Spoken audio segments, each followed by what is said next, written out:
Hello, everyone. Uh, okay. Hello, everyone. So let's get started with the first presentation today for the talk about blockchain and smart contracts. So uh, my name is Min, and with me today is my colleague, Dr. Chung. We are from the Singapore Blockchain Innovation Program from NUS, and this is the overview of today's talk. So first, I will introduce about blockchain and smart contracts, and then my colleague will introduce to you the methods how to secure your smart contracts, and finally, he will talk about some of the projects from SPIP uh, to secure smart contracts. So first, again, my name is Min, and the first part of this talk is to introduce about blockchain. I will go through the uh, I will explain blockchain very quickly in a few slides. This will provide you the overview of what is the blockchain, and it will set the foundation for the smart contract that we will introduce later on. So for blockchain, there are two things that you need to remember after all of this is that the blockchain behind the scene, it is just many peer-to-peer nodes, computing nodes that they connect uh, to a network, and the main thing is that they all agree on a single version of the data, and this data is the chain of blocks. That's why they call it blockchain. So that is the only two things that we need to remember when the underlying architecture of the blockchain. And we as a user, we don't really need to join the network. You don't really need to operate the nodes. We, as a user, we just interact with the blockchain by submitting transactions. So when you submit the transactions, your transactions will be broadcasted to that peer-to-peer network, and then they will verify your transactions. And after a period of time, for example, in Bitcoin, it is 10 minutes. All the nodes will agree on one thing.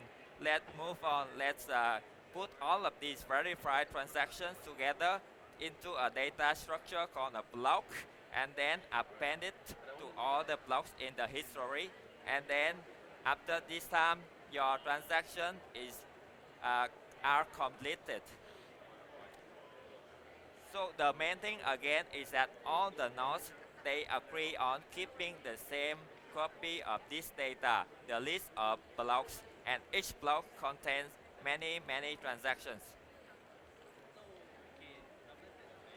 And this one we simplify the underlying consensus protocol, how the nodes agree on these things.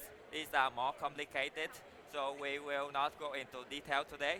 But for understanding the transactions and the block, what are they? What do they mean? We will go through the data model of the blockchain. So I will use the data model of Ethereum, the account-based model, because it is easiest for us to understand. So the blockchain will maintain the list of accounts, and you have accounts, you have balance. It's like who own how much of the native currency. Like the native currency here is Ethereum or ETH.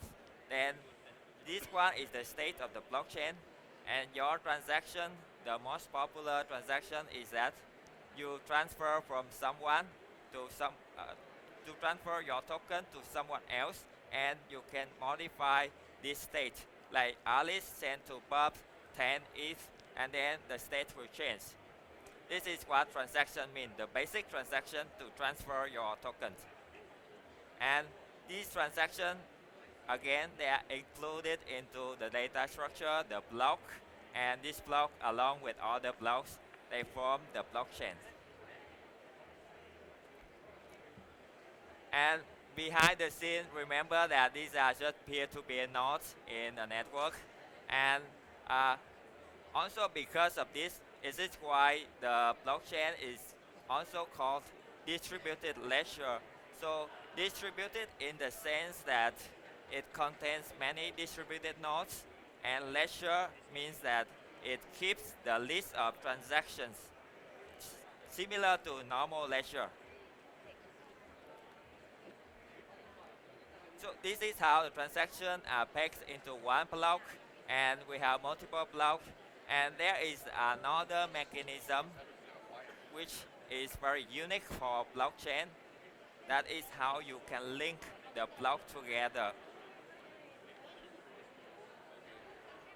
So this mechanism allow you to have the certain kind of data in the current block that you can use it to verify the integrity of the entire history of the blockchain. So they implement it by using the hash function. You don't really need to know what the hash function is, but the main use case is that you can use that small piece of data for the current block, like block n.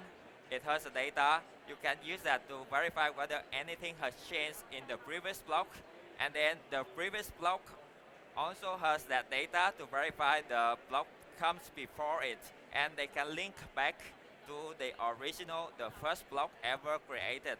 In Bitcoin, it was approximately 15 years ago. If any transaction in any block are modified, we can take the current block data, we have that hash value, we can see whether something is wrong, something is modified. That is why it's called tamper proof, or technically tamper evident, which means you tamper with the data, there is evidence of it. And about the different type of blockchains, it depends on who can access it. Like there is public permissionless blockchain like Bitcoin and Ethereum. Anyone can access it as long as they have their account there. But there are also private and permissioned blockchain, such as Hyperledger, Corda. When you as a user, you need to be approved by some authority to use it. Our main topic today is more about the public blockchain and smart contract Ethereum. So I introduced to you the peer-to-peer network and how they can agree on something, and then the data model of the transactions and the block, what do they mean. Then with these two definition, the current the original version of the blockchains, they can use it to implement cryptocurrency. Like you can on the node keeping who owns how much of the cryptocurrency, and they allow you to transfer, to send it to someone else.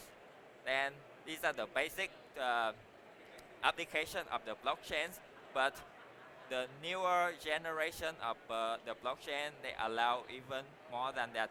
Beyond cryptocurrency, you can write your own and arbitrary applications with arbitrary business logic running on top of the blockchain. So bitcoins are the two things below, and the smart contracts and Ethereum involve application and execution engine, how to execute the application, the two higher layers. So our topic today is about smart contracts.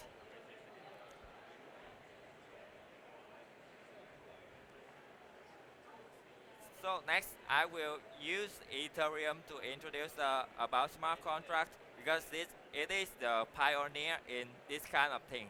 It is the first blockchain that introduced application on top of blockchain. Okay. So blockchain running smart contracts. The smart contract is the application, and then it's run on some kind of machine. It is an analogy for us to understand that the application running on the machine, smart contract on blockchain, and this machine is accessible by users all around the world. And also, this machine is run by many different nodes all around the world. That is why we can view it as the world computer. So I will use the word computer to explain like the blockchain smart contract application on it. So from for this kind of word computer, we as a user, we just from our point of view, we just provide it some input, run some application with some logic, we get some output back. But behind the scene, similar behind the scene, there are thousands of nodes all around the world, and this one is the blockchain. And the second part of this talk is about application.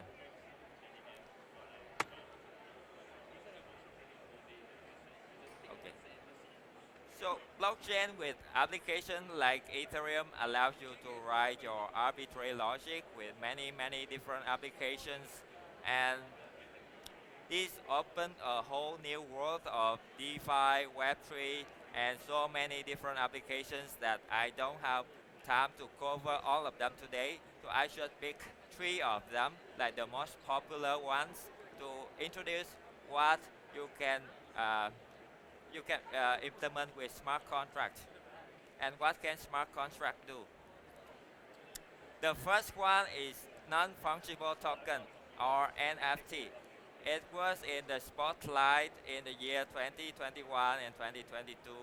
The main idea behind it is you have many tokens, but each of them is unique, and the tokens are unique. They can represent some item in the real world or some items in the digital world, such as some item in the game or some art piece, drawing or something.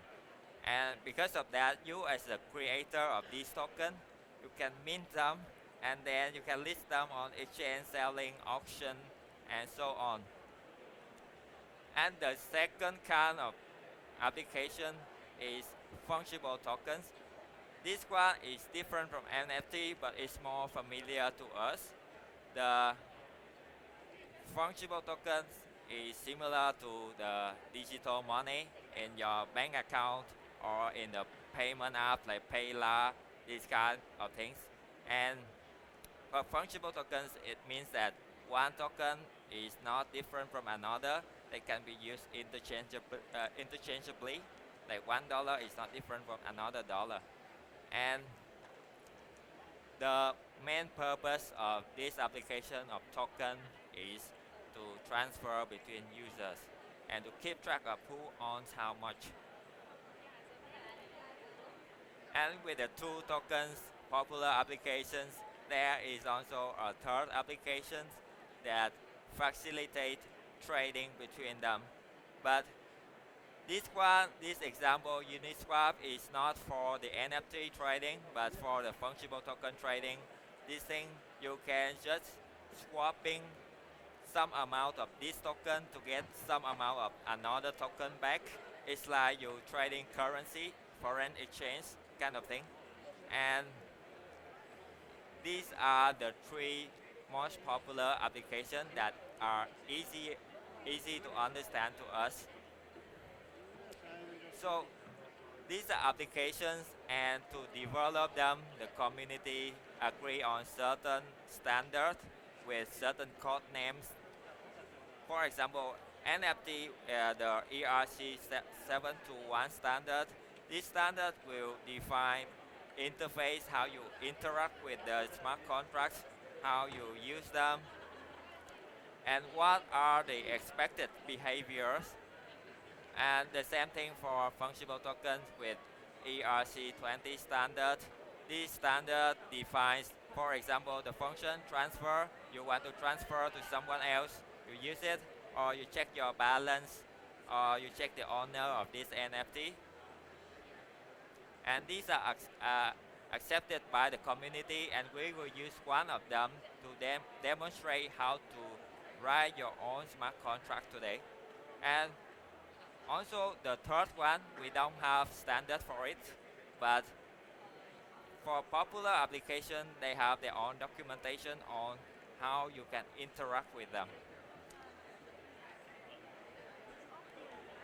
Okay, so these are the applications, and Here is how we interact with the application by sending transactions similar to how you interact with the blockchain before. So for this kind of application, you as a user, you will send your transaction to this so-called computer, the analogy, and then in this transaction will tell the computer which application you want to interact with and the the command, like what is the thing you want the application to do. And receiving this transaction, the the computer will follow the command executing logic. For example, you mint a new NFT, it will insert a new token into its storage, and it may emit some event to notify you what was happening during the execution. And this is another view of how you interact with the smart contract, the more complete view. So to send transactions, we need to have some account, and we also need a wallet to manage these accounts. So you use the wallet, you you use the wallet to manage account to sign the transactions. This transaction beside this data, it has your digital signature. About digital signature, I won't go into detail today, but it is used by the Ethereum blockchain to verify your identity. And after the execution, it will return back whether the transaction is successful or some is failed or some events happened during the execution, and we can see it from the user interface. And remember, behind the scene, these are many different nodes. And that was how you interact with the smart contract. But before you can interact with it, you have to create it first. And to create it, you deploy the smart contract. And you write your code, you compile it, and you send the deployment transactions. To write your smart contracts, you use a Solidity language. And this one is a fungible token example in the previous slides. And to write this smart contract, we actually only need a few lines of code if we use the library, the standard library OpenShapeling that are widely used by developers. Remember, all of the details, the logic are inside the library. We only use it and write just a few lines of code, and then we compile it into binary form. Because this computer doesn't understand the human readable language, but it understands this kind of binary code. So these are the steps to write, get the code, and deploy your smart contracts, your own smart contracts, and interact with it. I will go through step by step today. So you can take a screenshot and try it at home if you want. The main things about this is that we only need to use the browsers to do all of these things. And you don't need to write any line of code for your first testing token. So the first step is to get your account to get the account of the Ethereum blockchain. And to get the account, you need a wallet to manage the account. And from your browser, you can use, for example, the MetaMask browser extension. You can install it if you haven't installed it yet. And then if you don't have the account on the blockchain yet, you can create one. And remember, this wallet is a self-custody wallet, which means that you have to take care of it. You have to keep your seed phrase secure. You have to keep your private key secure. If you forgot your private key and you lose this MetaMask installation, you lose your account. And if someone has access to it, to your private key and seed phrase, they have full control of your account. And after you get the account, you can get the you can use it to receive Ethereum in real mainnet. We need to pay money for it, but luckily we have testnet, and today we will use testnet, and you can go to the faucet like Sepolia faucet and just paste your account address there and click a button and wait for a while before you receive your testing Ethereum. We will use this testing Ethereum to pay for the fee of the deployment and interaction, because executing program on that Ethereum computer is not free. So next we will write a smart contract, but the topic of today is not to write any lines of code, and with the advancement of technology nowadays, you actually don't need to write any lines of code. Like you can use, for example, some code generating tools that you fill in some value, check some check boxes, and then it will generate the code. Or you can even use like AI chatbot, AI assistant like ChatGPT. You can tell it to write for you a smart contract, this token, and the supply. It will write for you. But remember, this one is for testing purpose, and you shouldn't deploy it in real life, real projects, unless you understand the code or you seek the advice of some experts before deployment. But for testing, it's all okay to use. So for the two methods from the code generating platform or ChatGPT, they can all generate the valid smart contract that can run. You can interact with it. And this is one example prompt that I used to generate this. I specifically commanded to use the OpenShapeLink library to make the code shorter. If you don't tell it, it will write very long code, and it's difficult to understand. And we get the code, then we need to compile it. Remember the code here, the token, you have a name, symbol, and maybe a pre-mint to the owner, which is you. Okay. So after you get the code, you compile it to the binary form. And to do that, you also just need your browser. So you copy the code, you paste to another tool from another website. This one is Remix, one of the most popular tools for you to try out smart contract on browser. So you can go into Remix and you can paste the code in, and the interface is a little bit complex for Remix for new people. So there are multiple tabs in Remix.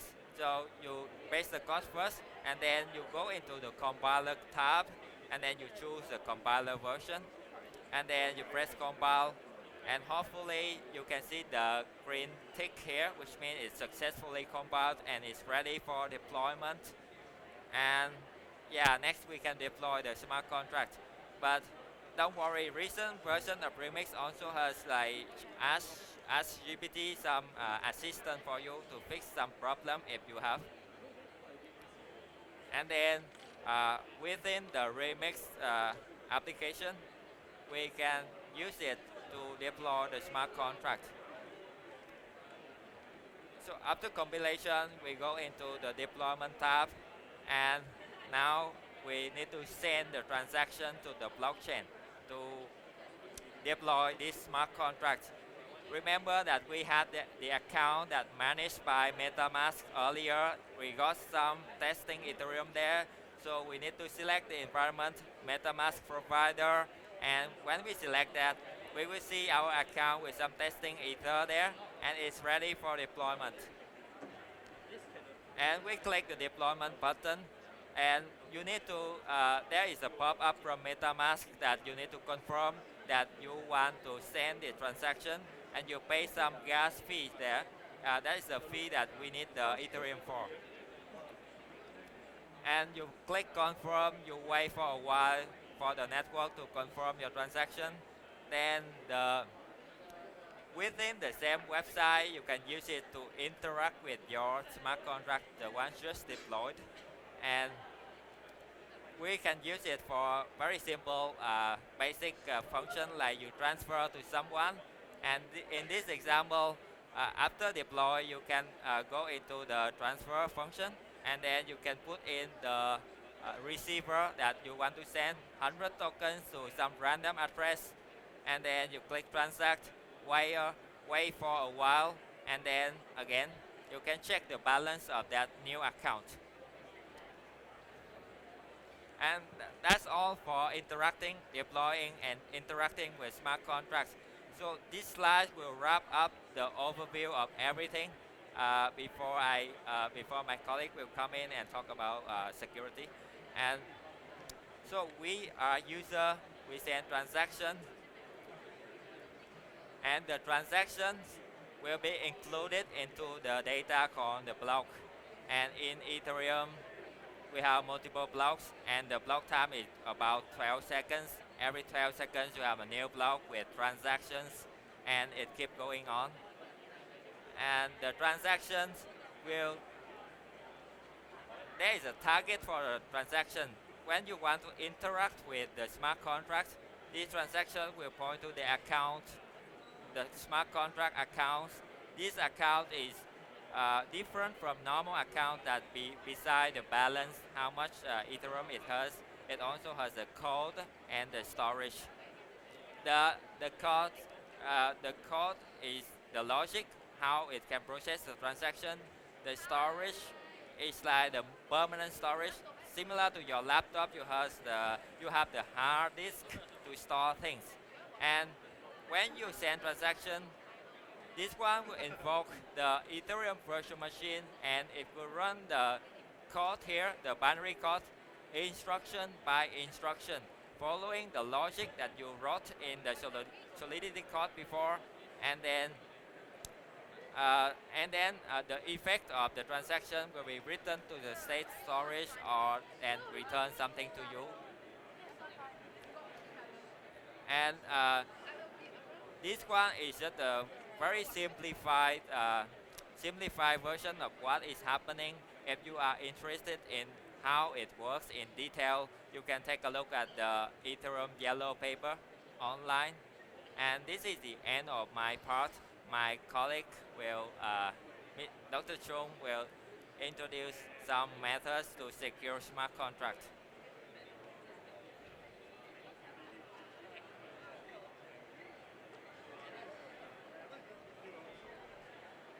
Hi everyone, my name is Chung. I am also from Singapore blockchain. Can you hear me now? So hi everyone, my name is Chung, and I am also from the Singapore Blockchain Innovation Programs. So you have listened to Dr. Minh introduce many details about blockchain and smart contracts. And in this talk, I will show you how to secure smart contracts. So before we talk about securing those smart contracts, we ask the question why. Why you need to secure smart contracts? So there are three main reasons. Firstly, because smart contracts cannot hear anything. Firstly, because smart contracts deal with a huge financial assets. Like in many projects, smart contract can hold the digital assets worth millions of dollars. And secondly, those smart contracts, once you are deployed on chain, you cannot replace it. So if some bug happen in those smart contracts, it stays there forever. That's why you need to fix the bug before deploying. And lastly, if you happen to have a smart contract on chain and some attacker exploit it, they perform some transaction. So those damage cannot be rolled back by the blockchain network. So due to these three reasons, you need to secure your smart contracts. So here are some of the examples of the hack in the blockchain industry recently. For example, in 2021, there is a hack in the Poly network, and 2022, a hack in some cross-chain bridge, Nomad, and in the early finance protocols. So this kind of hacks happen very frequently. Every now and then, you see some news about the hacks in blockchain space, and the damages of these hacks are huge. For example, each of them can cause the loss of hundreds of millions of dollars. And there is a website named Break News where the authors list on the top high-profile hacks in recent year. In this presentation, I list the top 16 hacks. You can see a few like the hack in Ronin network, Poly network, and so on. And you can notice many of the protocols, by the time they go hacked, they are unaudited. And even some protocols, they are audited, but still got hacked. So in the blockchain industry, if you are working on some projects and you don't audit your projects, so likely in the future, you may get hacked, and then the consequences will be very severe. If you want to know more about this hack, you can visit the website rec.news/leaderboard, where they have the detailed description of the hacks and the explanations. And so in this talk, I want to introduce some common vulnerabilities in smart contracts. There's a few like the recency attack. The recency attack is an attack which allows the attacker to repeatedly execute some function. And if that function can withdraw the money from the user account, so basically they can withdraw all of your money. And some other bugs like the integer arithmetic bugs, like some amount computation can be done incorrectly, or the front-running attack. The front-running attack is kind of very dangerous attack. The attacker can monitor your transaction in the blockchains, and then they can copy your transaction and overrun you. So they can take some advantage financially. And some bug can happen due to the coding style, the coding habit of the developers. Like if the developer forgot to check about the access control, authorizations, or check some validity of the input, like the smart contract address must not be zero. So all of this can lead to some bug. In some cases, the attackers can prevent your protocol from serving the user, and that is a denial of service attack. And some developers, malicious developers, they can install some backdoor in the smart contract code, and later on they can perform some malicious action. And this is what happened in some projects when they are rug pulled. So the attacker basically they try to attract user, deposit the fund in their smart contract, and later on they could use the backdoor to withdraw all of the fund. And there are also many other bugs. But in this presentation, I want to show a case study on the recency attack. So the recency attack is one of the most destructive attacks in the blockchain space, and it's the main reason for the DAO hack in 2016. You can imagine in 2016, the DAO was hacked and 3.6 million of Ether was withdrawn from the DAO smart contracts. And if you check the price of Ether today, those amount of Ether was more than $6 billion US. So it's very huge consequence. And because of this damage, there are some dispute in the Ethereum blockchain community, and some of them want to reverse those damages, and they hard fork the blockchain into another network. It's called Ethereum Classic, and this is the only time in Ethereum history where its hard fork is performed. And the recency attacks still happen every now and then in some famous protocol like Uniswap, BurgerSwap, and other like Stars Arena. They still suffer from the recency attacks. So to understand what is the recency attack, I want to show a simple example here. So this is a smart contract implement in the Solidity smart contract language, and they implement a bank function. In the bank, you have a variables balance to keep checks of the accounts of all users. And the bank will provide two functions, the deposit function and withdraw function, which allows the user to send money and withdraw from the bank. So the logic of the withdraw function is that the bank first check if the user has some balance. If they have, then they can transfer into their account and reset the balance to zero. If they don't have, so the transaction will fail. However, there is a bug in this implementation. I will show now. The attacker, they can craft another smart contract, and in that smart contract, they have an exploit function. That function will call the withdraw function, and the withdraw function now allows the bank to transfer the money into the attacker contracts. So in the normal logics, after transferring the money, you should set the balance to zero. But in the attacker contracts, there is receive function to receive money, and after receive money, they call the withdraw function again without resetting. So this part haven't been executed yet, and this allows the attacker to repeatedly call the withdraw function, and that's how they can drain all the money in the DAO smart contracts. So a simple fix for this withdraw function is that you should swap these two instructions. Before you transfer money into any other account, you first need to set the balance. So when they transfer, and if you call the transfer again, the balance is zero, so now they will fail. They cannot withdraw the second time. And this is one simple fix for the recency smart contract, recency attack. There are also other advanced fixes, like you can use some libraries like OpenZeppelin, like Ming that introduced previously, and others so on. And if you want to know more about smart contracts vulnerabilities, you can take a look at these three websites. The first website is the Decentralized Application Security Projects, where they list the top 10 vulnerabilities in 2018. In 2020, there is another effort from the communities to build a smart contract with these classifications. They list top 37 vulnerabilities during that time. And this year is the latest efforts by the Enterprise Ethereum Alliance when they try to build a comprehensive list of vulnerability classification. It's called the EEA Ether Trust Certification. And if you want to know more about this bug, you can take a look at these three websites. So, given the consequences of smart contracts bug, so how to secure them? For us, we recommend three practices to secure your smart contracts. First, when you develop the smart contract, you need to develop with the security in mind. Second, you need to test and audit your smart contract to find any bugs. And lastly, when you deploy the smart contract on chain, you need to monitor it in real time to see if any attack or anomaly happens so we can stop it immediately. I will go into detailed step now. To write secure code, so the basic step is to write clean code. The code must be easy to read, to maintain, to upgrade. It will be helpful for you to spot any logic bug you created, or also help later on for the auditor to check, to read the code and check. And also need to document and comment the code properly. So document and comment the code is another double checking for you to check your code, and also very helpful for the auditors. And some other practice like using the latest smart contract compiler, because the latest compiler often fix some bug causes in the programming language. And if you happen to implement some token contract, you need to follow some standard, like the ERC20 or ERC721 or ERC1155 standard. And the last thing you need to do is to keep updated with all the knowledge in the vulnerabilities, so you can avoid some bad coding habit.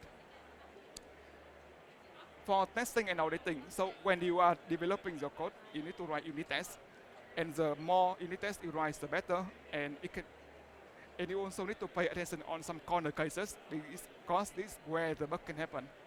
And you can use some open source tool to check your code, like some tool I list here, the Soulhill, Etlin, Slither, and so on. There are some free tools you can check your code. But using those is not enough. If you are working on some serious project that can hold a lot of money, you need to work with some expert in security to audit your smart contracts. So the solution can be working on some auditing firms like Certic or Consensus or Chillsabit. And at the Singapore Blockchain Innovation Program, we're also working on auditing smart contract projects. You can contact us.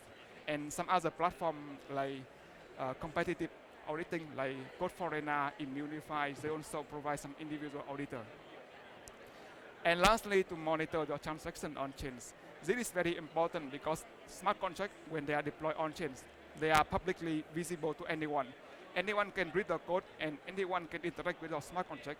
So you need to monitor if anyone performs something with your smart contract, execute something anomalies, so it can have some action immediately. And the existing, the standard solution now is to use some AI transaction monitoring, and they are offered by the company like Certic or Consensus or Chillsabit. So we know that smart contract security is very important. That is why at the Singapore Blockchain Innovation Program, we also working on research and development technique to support that. So I will first introduce a bit about the Singapore Blockchain Innovation Programs. It is a national effort combining many universities like NUS, NTU, SMU, and SUTD, and the government agencies like the National Research Foundation, A-STAR, and MAS IMDA. And the goal is to facilitate the adoption of blockchain in Singapore. So we have three main goals. First, to engage the local community to adopt blockchain solution. Second, to grow in the Singapore's blockchain community. And lastly, researching on some latest technology in blockchains like security, cross-chain, decentralized identity, and so on. In our research group, we're focusing on smart contract securities. We're doing research on formal verification, static analysis, forcing testing, and machine learning. And altogether, we aim to safeguard the smart contracts So we have a website online at vedas.com. You can visit our website to know more about our research and product. Our solution is that we aim to secure the smart contract of the developer in the own life cycle case, from design to deployments. The customer, when they have some idea of one project, they first need to design and develop the smart contract, and then they test and audit and deploy and maintain. So the 3 steps I mentioned previously, and we are providing the products for all these 3 steps. During the design and deployments, you can use our service, like some security advices or security assessment tool to check your code, to find bugs. And during the auditing phase, we can do the auditing manually to review the code again and to find any bugs that you couldn't detect during the development phase. And lastly, we are working on the transaction monitoring system to detect abnormally if in your transaction when after you deploy it on chain. So for security assessment, here are our technology stack. We use abstract interpretation, fuzzing testing, form verification, and consenting to find both security bugs and verify business logic. And we're also working on target multiple blockchain platforms like Ethereum, Solana, Hyperledger Fabric, Aptos, and Swiss. Smart contracts in this blockchain are written in different programming languages like Solidity, Rust, Move, and our approach is that we compile them in the same intermediate code and use the analysis engine to verify the code so that we can support multiple blockchains. So here is a screenshot of our service. Currently, we are deploying online as a website, beta.vedas.com. And if you want to test our product, you can upload your smart contract in the editor here and use configure some setting like how long you want to test the smart contract or which bug, which feature you want to focus on. And then click on the button here to start testing. So in this service, we are using the fuzzing service. And the fuzzing tool will report on the bug you can find. For example, in that smart contract, there are 11 bugs that are listed here. We label the bug by severity. There are 10 bugs of high severities and 1 of the low severity. The bug types we detected are the assertion failure, integer overflow, and so on. And the line that causing the bug will be highlighted. So you can click on the line here and we show the detail what are the bugs happen in this line. And we also provide the recommendation how to fix the bug using large language model and AI. And you can click on the button here to show how to see the recommendation how to fix the bugs. We have been testing our service on some projects deploying the major blockchains like Binance Smart Chains, Avalanche, Nautilus. We work with the auditors and the developers of 7 projects. And this project contains more than 100 smart contracts, and some are very complex, like they can contain 1,000 lines of code. We have them to detect more than 200 security issues, and together, like we help them to protect more than 500 million of user funds locked in these 7 projects. We also work with some startup in Singapore to audit their smart contract projects and working on NFT and gaming. And we have them to audit around 15 smart contracts and detect many security issues. So now this project are safely deployed on chain. So if you want to know more about the Singapore Blockchain Innovation Program, like learning about blockchain and smart contracts, or explore the research at NUS, you can visit SBIP. And if you want to are curious about smart contract security, you want to audit your smart contract, or you want to learn to become a smart contract auditor, you can visit us here. And the QR code here is our service deployed online. You are welcome to scan it, and currently we are offering free trial, so you can test them. Yeah. So that's the end of my presentation. Thank you. Yeah. Yeah. Any questions?